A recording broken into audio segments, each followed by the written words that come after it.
question. The question is, what jobs did you have as adults? So you guys are already kind of talking about that, so you can continue to say what you were saying.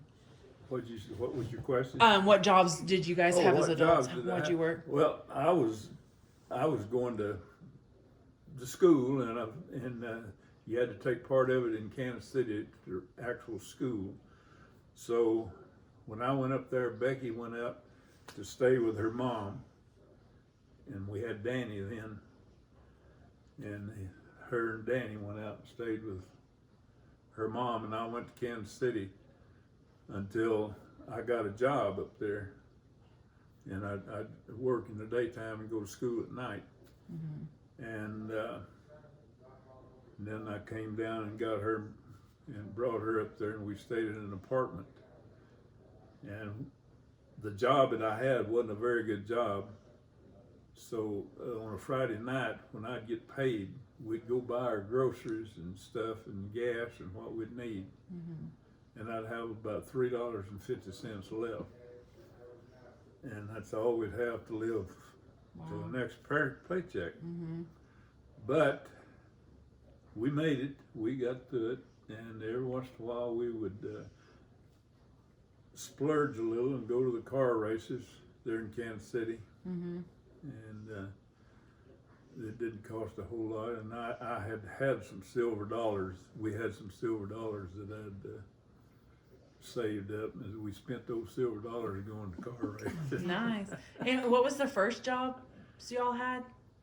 And That wasn't your first job. was did no, that was it? Your first job was Jacksonville. Verco. No, Jacksonville and then Verco. Yeah. And then I made a trip to Elkhart Lake, Wisconsin on a job, Oh. canning peas, pea harvest. They came to Conway and was loading up a lot of people out of Conway on a bus to go to Elkhart Lake, Wisconsin and can English peas. And we got down there and they said anybody that had a car. At that time I had an old 50 model Chevrolet car. And they said, we got a bus load, and anybody that's got a car, you can haul some more. So I hauled 3 more people. They paid me, and I got in that Chevrolet. Drove all night, all day and all night from Conway, Arkansas to Elkhart Lake, Wisconsin. Wow. Whoa. When I got there, I was tired. And I just fell into bed, went in and fell into bed, and they come woke me up and said, you better get down there and sign up. And I worked in a pea harvest there in Elkhart Lake, Wisconsin for a while. Wow. And that was after you were married or no, before? it was before we Okay. got married. And that was one of my jobs. And then when I got through with schooling in Kansas City on this other, one of the guys there was a telegraph operator and was teaching that Morse code, teaching Morse code. He worked for the Missouri Pacific Railroad in Arkansas, and he was from Arkansas. And about the time I was getting about ready to graduate, the Milwaukee Railroad come in there and was wanting to hire some people, and he come around to me and he said, don't you hire out from them, I'm gonna hire you when you get there. I said, okay, when you graduate. And I said, yeah, I want my diploma before I leave here. Yeah. And so he set it up with me one night to tell me, he said, I'm gonna send you a test, and I'll tell you when I'm going to send it. And then I'll send it again at the end of the class, and you'll already have the most of it, so you can get the rest of it. He was wanting you to He wanted work. to go ahead and graduate. And Yeah. He was good to us. He was good. He wanted me to. I told him I wanted that diploma before I left. Yeah. And that's the only way I could get it was to graduate. Wow. That's So he awesome. did, and I graduated. And he hired me for the Missouri Pacific Railroad in Kansas City. And my first job for the railroad, they sent me to Wessington, Kansas. And Becky and I didn't have enough money to get there. And it didn't happen, I was broke. We didn't have enough money to travel there and live. rent an apartment and pay Right. deposits and that sort of thing. Right. So the railroad said, okay, we will pay you a check. We will send you a week's check extra. They advanced. They advanced me a week's pay. And that's how we went to Hoisington, Kansas.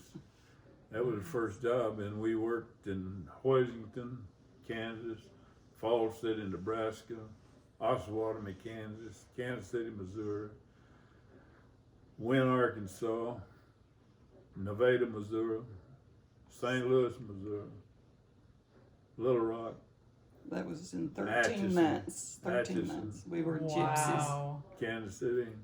We lived out of the back of an old 55 Ford car. That's crazy. Well, we traveled in that car. But then after 13 months, he was on extra board when he was hired out in railroad communication. So he had system seniority, not within a territory, the whole system. So therefore we traveled all over. But then he was assigned a permanent position in Atchison, Kansas. bid Were you it in. happy? I bid it in. What you had to have is a seniority. You know, you belong to a union, and when a job comes up for bid, anybody that wants it bids on it. Well, Atchison, Kansas came up for bid, and nobody bid on it but me, and I got it. That's good. Well, there you go. And that's how we got. 8 years we did there. And then we moved to Little Rock.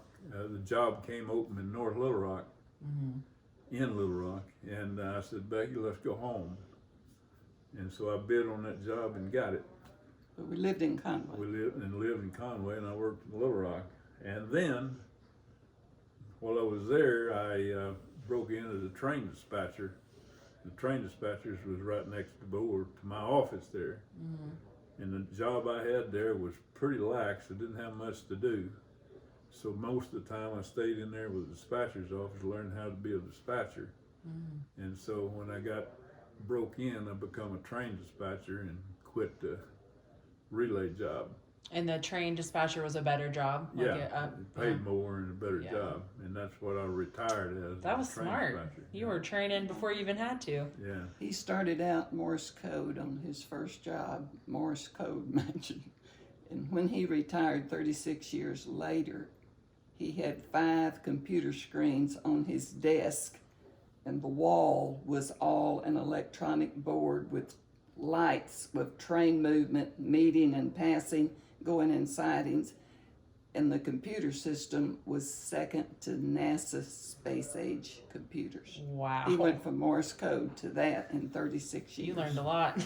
It was Well, when I tough. first went to That Atchison, would be Kansas, I sat there 8 hours a day and send and receive Morse code.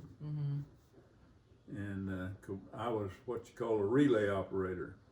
And all of the station agents on the northern Kansas and all the way to Omaha up through there, all the station agents would send their communications through me. And I would take their communications and put it on teletype to St. Louis or wherever they sending it to, you know. And I had one teletype machine, and they'd send all their communications to me and their car orders for the next day and stuff like that. And I'd put it on the teletype and send it to the St. Louis, Kansas City, and wherever. Why did they use Morse code? Like, why didn't they just type it and send it? They didn't Have a way to do that. They had a way You to had do to it. send the letter and They didn't have They could mail it, but It would take too long. 2 or 3 days to get Right. there. Okay, that makes sense. like power lines now. Uh-huh. They communicated on lines like power lines We now. can- And I Oh, didn't- okay, where they there could do were the areas didn't have all that. of my I see. communications, the Morse code went over what used to be Western Union telegraph lines. That's what we went over. There in my office, I had a Western Union lineman. If the wire would go down, I'd have to test the wires, find out where the trouble was, and send him out to fix it. And it was like a noise, right? Like it would be like beep beep, or would it be like literal lines Morse code? Morse code is Yeah. a big dot. Dot Okay. dash dot Because dash. I also heard like people would do Morse code through like a noise, you That's know? radio. Radio Morse code, that's Radio- different. Radio Okay. International Code. Okay. Their I'll tell code you was- this little I don't know a lot story. about Morse One time we were in Cody, Wyoming, just sightseeing one day, and that's a Western museum that's there. Bill Cody Museum was there, and they had, back in the Western movie days, they had Morse code. That's what they sent communication by, and they had. David did a Morse code key. There's a key, but then there's what they called a bug that's a little bit more, it's faster and easier to use. So he still got that bug at home right now. But there was one of those bugs in that museum set up, and he could still read the stuff and could send it. And so he got up there doing that, and he just drew the awfulest crowd you ever saw. And they wanted to know in the movies when they're sending Morse code, it's nothing. They It's don't nothing. understand that. Oh, really? I was Yeah. about to say, can you still do it? Can you still read Morse code and Yeah, everything? Yeah. Yeah. Not as well as they used to. But he I should did- write you a birthday card in Morse code next time. He probably would know what it was. I never could read it, but he could. That's really Oh, cool. I will tell you this about the job also. He had a perforator, it was called. It was a machine with tape that's about an inch wide. And it punched holes like Morse code would be. Holes, only you took this tape in your hand and you felt these holes, or you looked at these holes, and those were letters. And I've seen his office literally knee deep in tape, and he could just take that tape and just read that That's so cool. with just Wow. dots punched in the tape. And it was called a perforator because it Well, you perforated could the feel it tape. with your thumb. Yeah. It's like Braille, kind of. Yes, yes. And he did that a lot. That- Wow. We sent. Just communication after communication. It's really cool. I had machines, teletype machines, a bank of teletype machines up here and a bank down here, and they were all spitting out Perforated tape. tape. And you was had to learn wild. how to read it and pick it up and see where it was going to You need fed to it send into it. a machine Send then. it in, but send it somewhere else or wherever it should go. Wow. So you had to know where to You send had to it know where it and go. read it. And then at You could night, have worked for the government. at night, they call what they call a 5 a.m. report. I'd sit down in one of these perforator machines and a guy in earphones, and the guy in another room or another town would sit there and read me off a 5 a.m. report of all the trains, everything over the territory, and their delays and how many cars they had and what all about it. And I'd have to sit there with this perforator and punch this tape while he was talking to me, and I'd sitting there punching it. And a 5 a.m. report, and it'd be, 2 pages long, big long pages like that, just typed. Wow. Then I'd have to send it to all the officials, like the general manager and all them, get this tape up and send it to them, like wherever they were at, and send it to them on Wow. teletype. And That's really cool. I never knew that about Me you. That's either. weird that we never Yeah, knew the that. railroad industry is a real interesting industry. Yeah. We're going to pause it for a second.